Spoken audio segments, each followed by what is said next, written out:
நீங்கள் பார்த்துக் கொண்டிருப்பது உங்கள் விஜய்.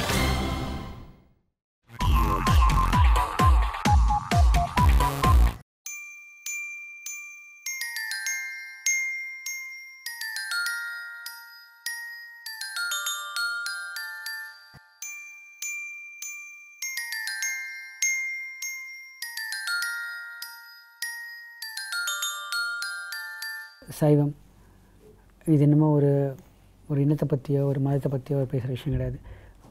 சைவம் அசைவம்னு சொல்லுவோம் இல்லையா, அதை பற்றி ஒரு சின்ன டாபிக் தான் அது.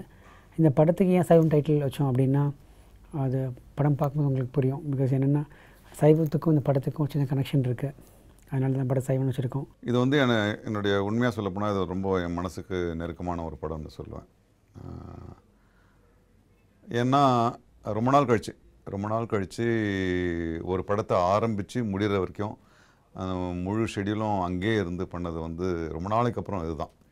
அதில் ஒரு நிறைவு இருக்குது. ஏன்னா 20-25 நாள் தொடர்ந்து நான் எந்த படத்துலையுமே சமீபத்தில் படப்பிடிப்பு தரத்தில் இருந்தது கிடையாது. ஸோ அதனால் முழு படம் முடிகிற வரைக்கும் இருந்ததுனால என்னால் வந்து ஒரு நடிகனாக படிப்படியாக அந்த கதாபாத்திரம் எப்படி எதை நோக்கி செல்லுதுன்றதை என்னால் தீர்மானிக்க முடிஞ்சது. அதே மாதிரி அந்த படப்பிடிப்பு குழுவோட என்னால் நெருங்கி பழக முடிஞ்சது. எல்லாரோடையும் ஒரு பெரிய ஃபேமிலி டூர் மாதிரி இருந்துச்சுன்னு தான் சொல்ல முடியும். My role in the movie is a sweet, humble girl that lives in a village and helps everybody. So, actually, that girl is very sweet and it's like in Dev Thirumagal, that girl was lovable that everybody used to love her. But in this, she is used to love everybody.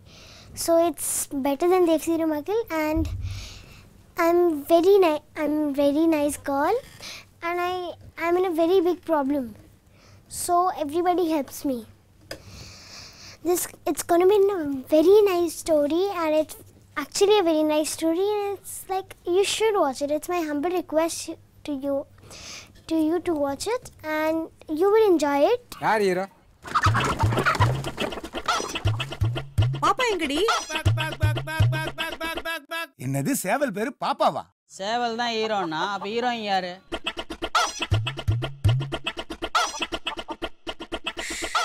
நான் வித்தியாசமான love ஸ்டோரியா?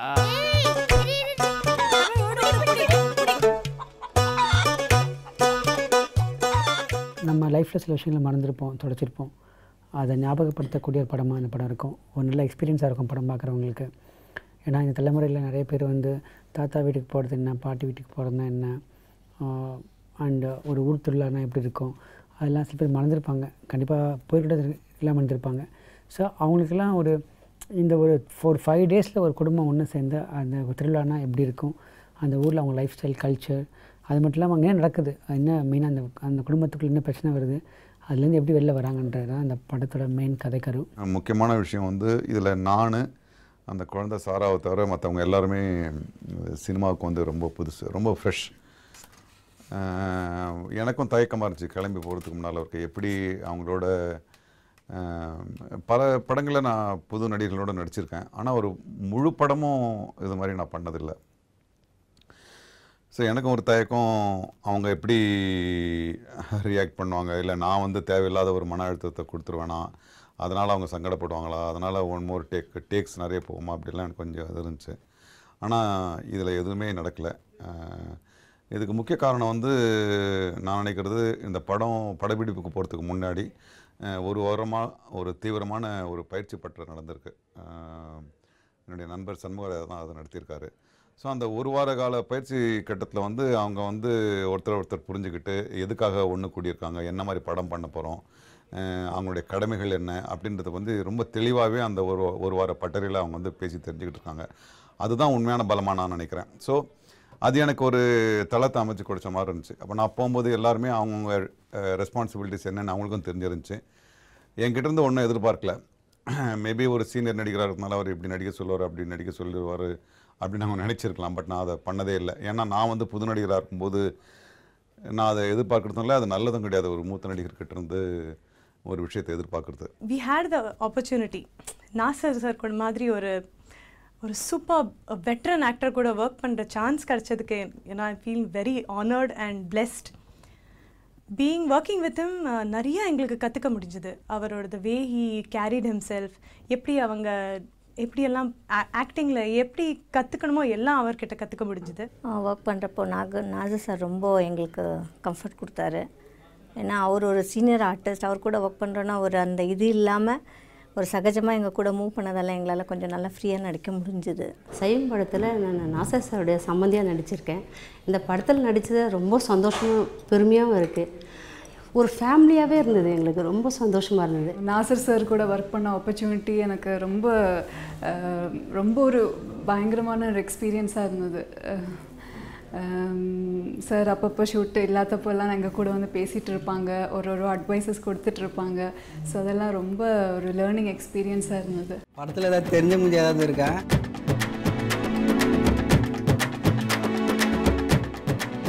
என்னடா எங்களெல்லாம் ஆளா தெரியலையா? ஸ்டார்ஸில் எல்லாமே நாங்கள் வந்து இந்த படத்தில் புதுசாக எக்ஸ்பிளைன் பண்ணோம். நாசர் சார் தான் அந்த படத்தில் வந்து மெயின் கீ பீப்புள். அதுக்கப்புறம் பார்த்திங்கன்னா எல்லாருமே நியூ ஃபேஸஸ் அந்த படத்தில். நாங்கள் ஜார்ஜ் தவிர, ஜார்ஜுன்னு தெரியும் நினைக்கிறேன், மராஸ் படத்தில் டீச்சர் பண்ணியிருப்பார். மற்றபடி எல்லாருமே கம்ப்ளீட்டாக நியூ காஸ்ட் பண்ணி ஒர்க் ஷாப்லாம் வச்சு பண்ணியிருக்கோம். அது ஏன்னா ஒரு ஃப்ரெஷ்ஷாக ஒரு குடும்பத்துக்குள்ளே ஒரு போயிட்டு வந்த ஒரு ஃபீல் அனுபவம் கிடைக்கணுன்றதுக்காக அதை நான் ட்ரை பண்ணேன்.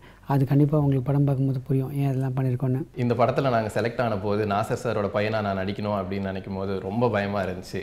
ஏன்னா அவர் கூட பேச முடியுமா, எப்படி இது பண்ண முடியும் அப்படின்னு சொல்லிட்டு. அவர் வந்த அன்னைக்கே எங்களோட சரிசமமாக என்னமோ 20 வருஷம் பேசின மாதிரி தோள் மேலே கையை போட்டுட்டு நீ என்ன பண்ணுற எல்லா ஃபீல்டெல்லாம் பற்றிட்டு அவர்கிட்ட நீங்கள் என்ன டாபிக் வேணால் பேசலாம்.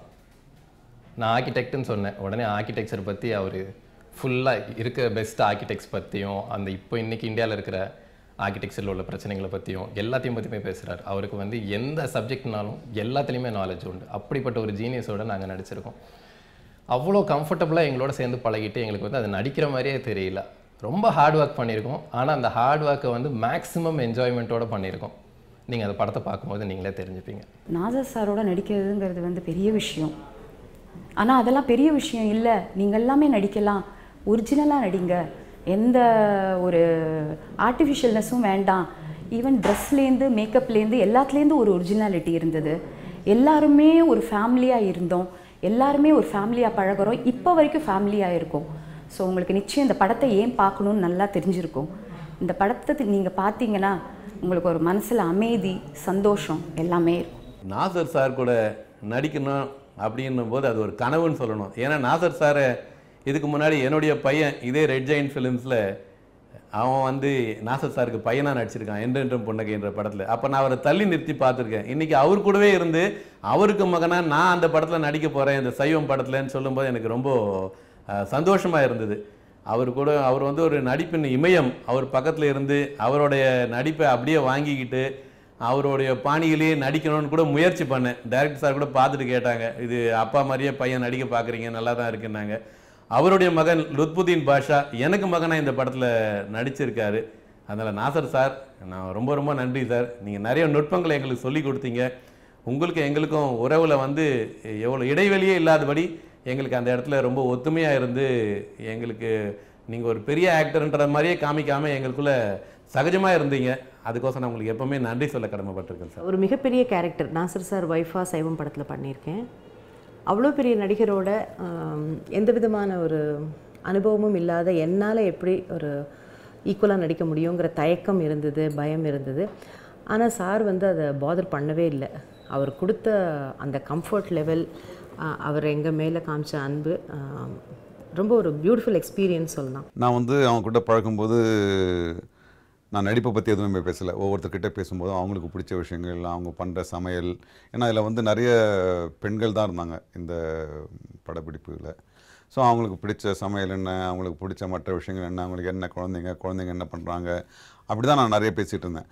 ஸோ அவங்க சினிமாவை விட்டுட்டு நடிப்பை விட்டுட்டு அவங்களுடைய சொந்த விஷயங்களை பேசும்போது இது ரொம்ப ஒரு ஒரு உறவினர் மாதிரி நான் ஐடென்டிஃபை பண்ணிக்கிட்டாங்க. அது எனக்கும் வசதியாக போச்சு நடிக்கிறதுக்கு, அவங்களுக்கும் வந்து அது வசதியாக போச்சு. இதுதான் படம் ஃபுல்லாக நாங்கள் பண்ணிகிட்டு இருந்தோம். இது ஏன்னா இந்த படத்தை முடிச்சுட்டு கிளம்பும்போது சில படங்கள் வந்து எப்படா படம் முடியும்னு இருக்கும், சில படங்கள் வந்து ஐயோ முடிஞ்சு போச்சுன்னு இருக்கும். இந்த படம் வந்து உண்மையாகவே ஏற்கனவே ரொம்ப நிகழ்வாக நான் என்னுடைய கடைசி நாள் நிகழ்வாக என்னை வந்து அந்த படத்தை விட்டு நான் வெளியேறும்பொழுது என் மனசு தாள முடியல, கண் கலங்கிட்டேன் நான். ஏன்னா ஒரு லாங் ஷெடியூலு, ஒரு குடும்ப கதை அப்படின்னும் போது எங்களுக்குள்ள ஒரு நல்ல ரிலேஷன்ஷிப் உண்டாயிருந்துச்சு. ஒரே ஒரு ஊரில் ஒரு வீடு, உறவுகள் கூடும் கிளிக்கூடு, இந்த அன்பை போல வேறேது, வார்த்தைகள் எல்லாம் போதாது, எந்த ஊரில் வாழ்ந்திடும் போதும் பறவை சொந்த கூட்டை மறந்திடுமா.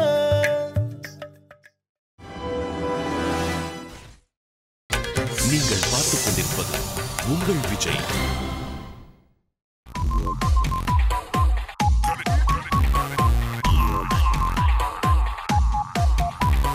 பாப்பா எங்கடி? இங்க பாப்பா வந்துச்சா? நம்ம பாப்பாக்கு எத்தனை வயசு? இந்த ஸ்கூல்ல 500 பாப்பா இருக்கு. அதுல உன் பாப்பா எந்த கிளாஸ் பாப்பா?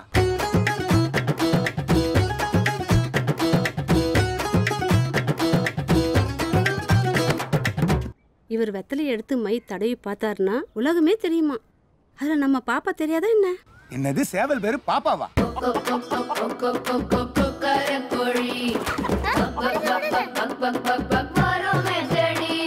எனக்கு ரொம்ப ரொம்ப பிடிச்சி மனசில் ரொம்ப ரொம்ப close to art my film சொல்லணும். ஸோ இட் இஸ் பிகாஸ் இந்த படத்தோட ஒரு மெயின், இந்த படத்தை ஆரம்பிச்சதுக்கு காரணம்னா 4 பேர் சொல்லணும். ஒன்று வந்து ஜி பிரகாஷ், நீரவ் சார், சாரா, நாசர் சார். இவங்க 4 பேர் தான் இந்த படத்தோட ஒரு கீ பில்லர்ஸ்னு சொல்லணும். பிகாஸ் இந்த படம் நான் 12 டிசைட் பண்ணோடனே இவங்க 4 பேரும் கம்ப்ளீட்டாக இந்த படத்தோட எனக்கு ஃபுல் சப்போர்ட் கொடுத்தாங்க. அதனால் அந்த படம் நல்லா பண்ண முடிஞ்சுது. I am very grateful to them for all of them. I had a very nice experience in my movie. I've learned a lot from Nasir sir and Vijay Mama. And it's very nice. எப்போவுமே ஒரு படம் hit ஆனால் ஒரு director வந்து இதுதான் தன்னுடைய பாணின்னு அதே பாணியில் படம் எடுப்பாங்க. ஒரு நடிகர் ஹிட் ஆகிட்டா இதுதான் தன்னுடைய ஸ்டைல் போல் இருக்குன்னு அதே ஸ்டைலில் ஃபாலோ பண்ணுவாங்க. ஆனால் விஜய் வந்து பார்த்திங்கன்னா அவர் ஒரு படம் இன்னொரு படம் மாதிரி இருந்தது கிடையாது. கிரீடம் வேறு மாதிரி இருக்குது, பொய் சொல்ல போகிறோம் வேறு மாதிரி இருக்குது, தாண்டவம் வேறு மாதிரி இருக்குது, மதராஸ் பட்டினம் வேறு மாதிரி இருக்குது, தெய்வ திருமகள் வேறு. ஸோ அவர் ஒவ்வொரு படத்தையும் வந்து வேறு வேறு களத்தில் வேறு வேறு தளத்தில் யோசிக்கிறாரு. ஸோ அதுதான் அவருடைய பலம்னு நான் நினைக்கிறேன். நான் இதில் வந்து அவர் சின்ன படம் பெரிய படம்லாம் பார்க்குறது கிடையாது. ஒரு கதை அதை எவ்வளோ சிறப்பாக பண்ண முடியும். ஏன்னா அவர் வந்து அஜித்தை வச்சு பண்ணியிருக்காரு, விஜய் வச்சு பண்ணியிருக்காரு, அடுத்தது அவர் ரஜினிகாந்த் அல்லது கமலை வச்சு ட்ரை பண்ணியிருக்கலாம். பட் அவருக்கு மனசுக்கு நெருக்கமானதையும் என்னால் பண்ண முடியும், அதையும் வந்து ஒரு வெற்றிகரமான படமாக பண்ண முடியுன்ற நம்பிக்கையில் இதெல்லாம் பண்ணியிருக்காரு. அதுக்கு உறுதுணையாக அவருக்கு எப்போவுமே கூட இருக்கிற Nirav Shah and GV Prakash. Strong technician crew, அதாவது GV Prakash music, Nirav Shah sir camera, editor Antony சாரோட எடிட்டிங் அண்ட் நாமுத்துக்குமாரோட பாடல்கள். ஸோ பார்த்திங்கன்னா ஒரு ஆர்ட் டைரக்டர் செல்வகுமார், ஒரு பெரிய ஸ்ட்ராங்கான ஒரு எல்லாருமே ஒரு கமர்ஷியல் படத்தில் ஒரு மிகப்பெரிய கமர்ஷியல் படம் ஒர்க் பண்ணிகிட்ருக்க டெக்னீஷியன்ஸ் எல்லாமே இவங்கள தான் அந்த படத்துக்கு ஒரு பில்லர்ஸ் தான் நினைக்கிறேன். கதிர டிஸ்ட்ரிக்ட் ஏதாச்சுக்குதா? எங்கே போயிருக்கோம்? வீட்டில் இல்லைனா வீதியில் எங்கே இருக்கோம்? சரியா போச்சு. உங்க ஊர்ல எல்லாமே ஓடுகாலி தானோ? வளப்பே சரியில்லையே.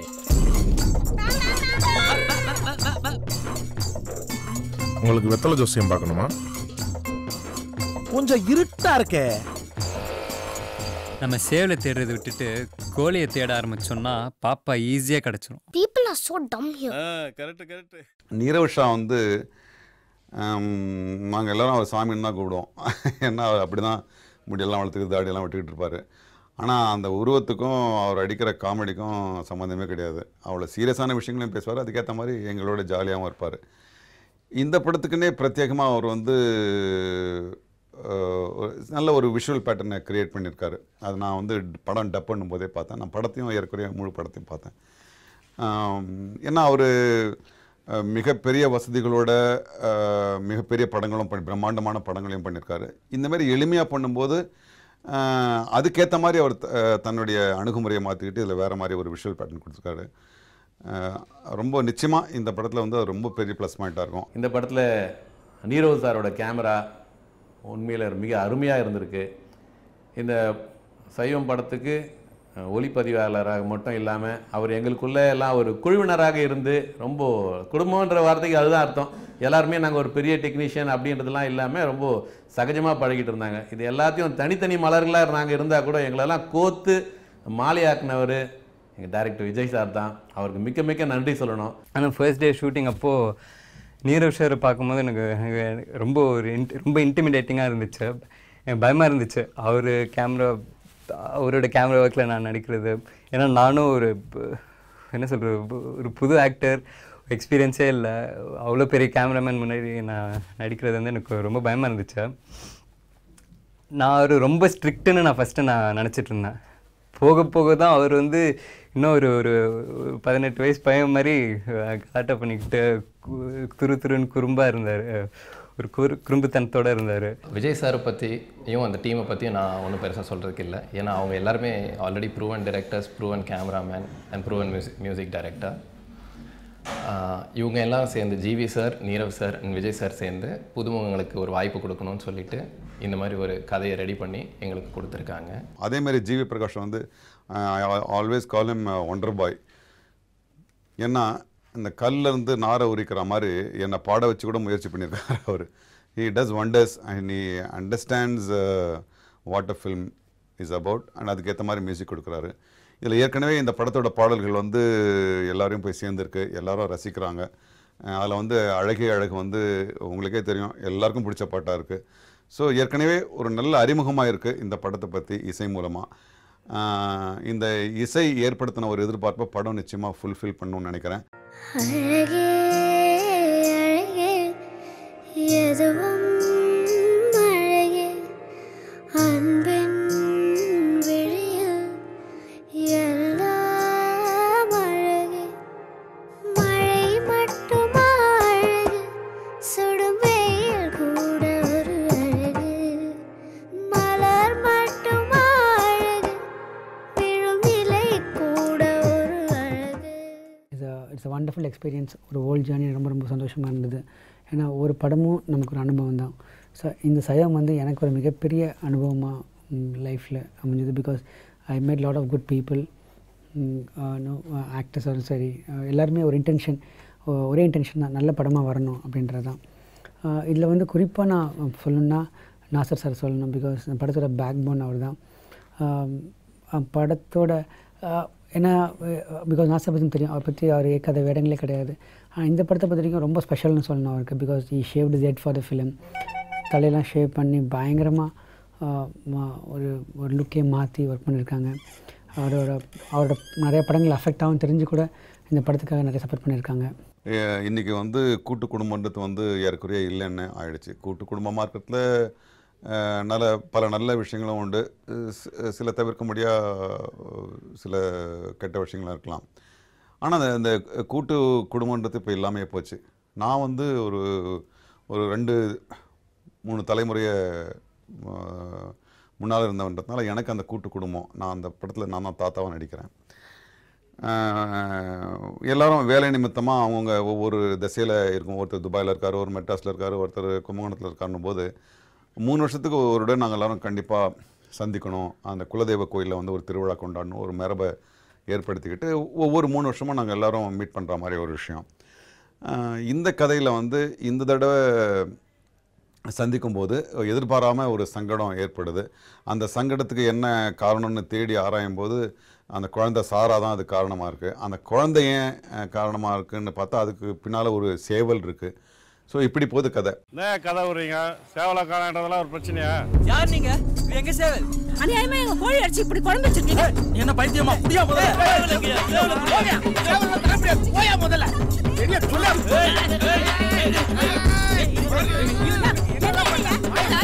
கோழி அடிச்சு சாப்பிடுறீங்களா?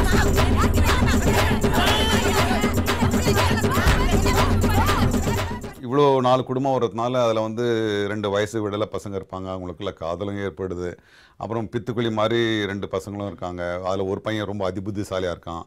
அதுக்கு நடுவில் சாரா வந்து கிராமத்தில் வளர்கிற குழந்தை, அப்புறம் துபாயில் வளர்ந்த ஒரு அதே வயசு பையன் வரான், அவங்களுக்குள்ளே ஏற்படுற ஒரு விஷயம். ஸோ அதனால் இது வந்து ரொம்ப சுவாரஸ்யமான படமாக இருக்கும்னு நான் நிச்சயமாக நம்புகிறேன். நான் நம்புறது என்னென்னா இந்த படம் வந்து நாங்கள் படமாக இல்லை, ஒரு நல்ல அனுபவத்தை ஒரு நல்ல அனுபவத்தை பதிவு பண்ணியிருக்கோம். நிச்சயமாக அதே சந்தோஷத்தை இந்த படம் பார்க்குறவங்களுக்கும் கடத்தும் நான் நம்புகிறேன்.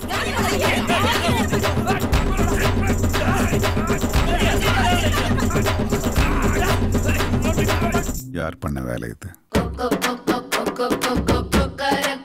உங்களுக்கு என்ன புத்தி கெட்டு போச்சா? பதட்டத்தில் என்ன செய்யறோம்னு தெரியாம.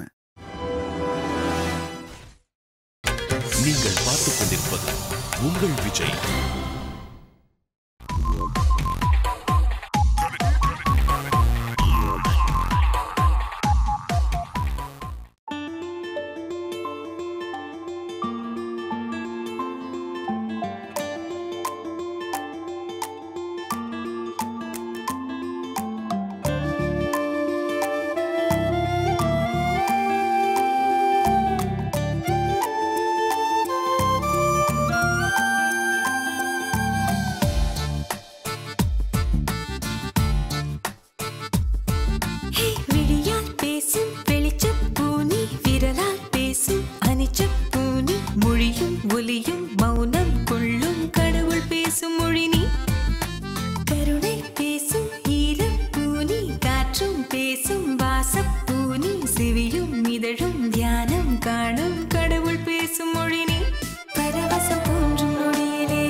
பூமியிலே விண்ணை கொட்டி நீ துள்ளி குதித்துதான் விளையாடு.